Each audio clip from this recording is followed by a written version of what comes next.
संत तुकाराम महाराजांचा वैकुंठ गमन सोहळा. काय संत तुकाराम महाराज वैकुंठाला गेलेच नाहीत आणि ते स्वतः म्हणतात आम्ही वैकुंठवासी. पण मागील व्हिडिओमध्ये मी एक असा प्रश्न शेवटी जाता जाता निर्माण केला होता की मस्त संत तुकोबाराय म्हणतात,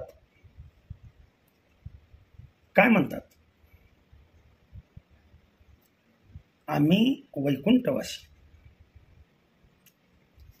मग वैकुंठाला जाण्यासाठी त्या व्यक्तीचं अस्तित्व असलं पाहिजे ना. देण्यात आलं का तुमच्या? मी मागील व्हिडिओचा शेवट केला होता की संत तुकाराम अशी व्यक्तीच नव्हती आणि हे माझं स्पष्टपणे अगदी शुद्ध स्वरूपाचं मत आहे. माना न माना, तुम्ही मान्यानी माझ्या सांगण्यामध्ये काय फरक होणार नाहीये. जे माझं मत आहे ते मी सांगतो. काय घडलं, प्रभू रामचंद्र बर का आणि जगद्गुरु तुकोबाराय यांची भेट झाली. आता पुन्हा प्रश्न मनामध्ये शंका, प्रभू राम आणि संत तुकाराम किती अंतर महाराज, काय थापा चालले ते. परमार्थामध्ये एखादा मनुष्य खरं बोलणारा आहे किंवा नाही असा प्रश्न पडतो. तिकडे जात नाही मी. ती भेट कशी घडली, केव्हा घडली, वगैरे वगैरे, कोणत्या प्रसंगाला घडली, येतं का लक्षात? पाहूया आपण टप्प्याटप्प्याने पुढं. पण भेट घडल्यानंतर संत तुकाराम महाराजांनी प्रभू रामचंद्रांना विचारलं, आपण राम का? आपलं नाव राम का?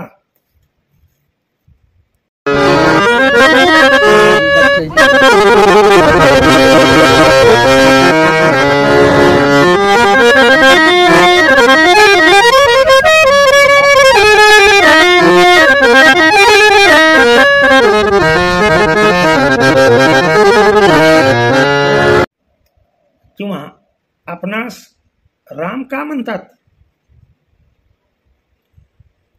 प्रभू रामचंद्रांनी उत्तर दिलं. त्याचं काय म्हटले, सीतेचं रावणाने ज्या वेळेला सीता रावणाने पळवून नेली, ते पळवून नेली, कशी नेली वगैरे वगैरे ती सांगत बसली.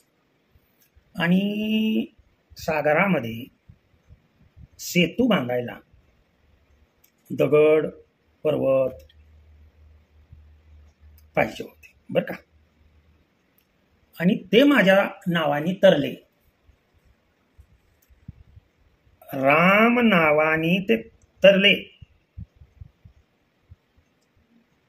म्हणून मला राम म्हणतात.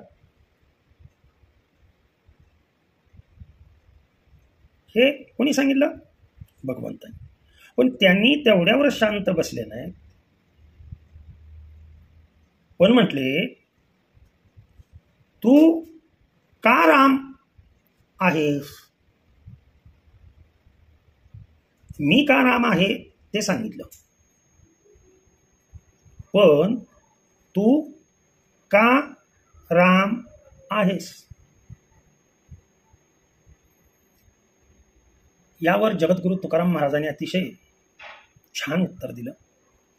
ऐका उत्तर त्यांचं. देवा म्हटले,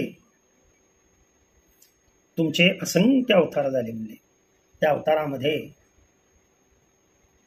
माझी माऊली ज्ञानाई आणि त्यांची चिमुकली पर फार विद्वान असलेली आदिशक्ती मुक्ताई यांनी खूप उपदेश केले लोकांना, अभंगातून केले. कसे सांगतो, अभंग म्हणून दाखवतो. अभंग पूर्ण पहा. भवनदीचे पाणी रे गड्या मोठे ओढीते, भवनदीचे पाणी रे गड्या. तुम्ही सागरामध्ये सेतू बांधला आणि कमरेवर हात ठेवून उभा राहिला, अरे मला शरण या, इथपर्यंतच पाणी आहे, माझ्या कमरेपर्यंतच पाणी आहे, तुम्ही मला शरण या, मी तुम्हाला बुडू देत नाही, कारण पाणी माझ्या कमरेपर्यंत आहे. कुठलं पाणी? भवनदीचे पाणी. भवसागर म्हणजे संसार सागर. भल्या भल्या पोहणारांना उलतुनी पाडी ते. काय अर्थ आहे त्याच्यामध्ये, किती वाच्या अर्थाने घेऊ नका. आणि पुढं द्रौपद लय भारी. मग मी सांगितलं, माझ्या मुक्ताईनं सांगितलं, काय सांगितलं, यातून जर तुला तरुण निघायचं असेल ना, उलथ उलथ माघारी गड्या. कसा? चाललेला मार्ग सोड.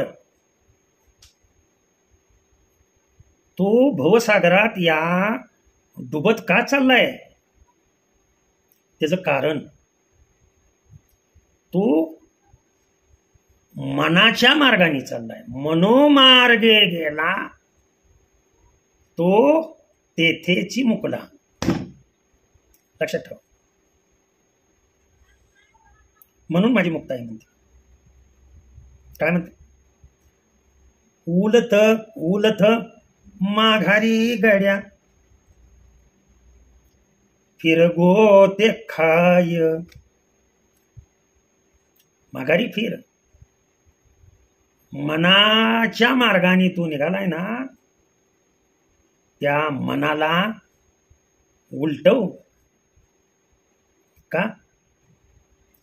भरला पूर मायेचा लोंडा वाहून या जासी.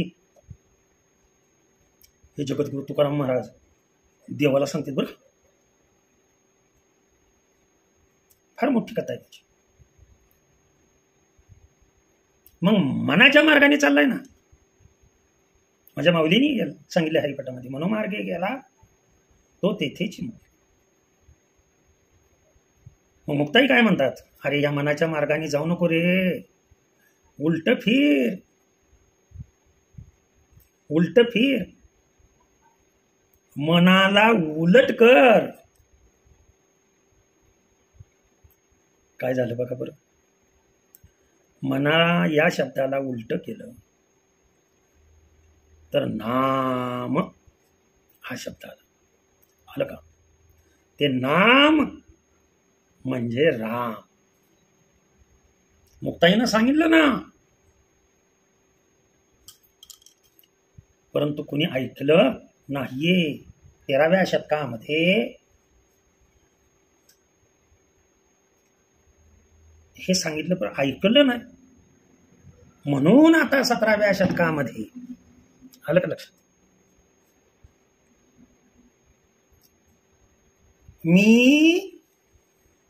मी काय केला, भाव. जनाबाईंनी फार सुंदर वर्णन केलं. पहा अभंग तुम्ही. मी भाव अक्षराच्या गाठीमध्ये गुंफला. भाव अक्षरांच्या गाठी.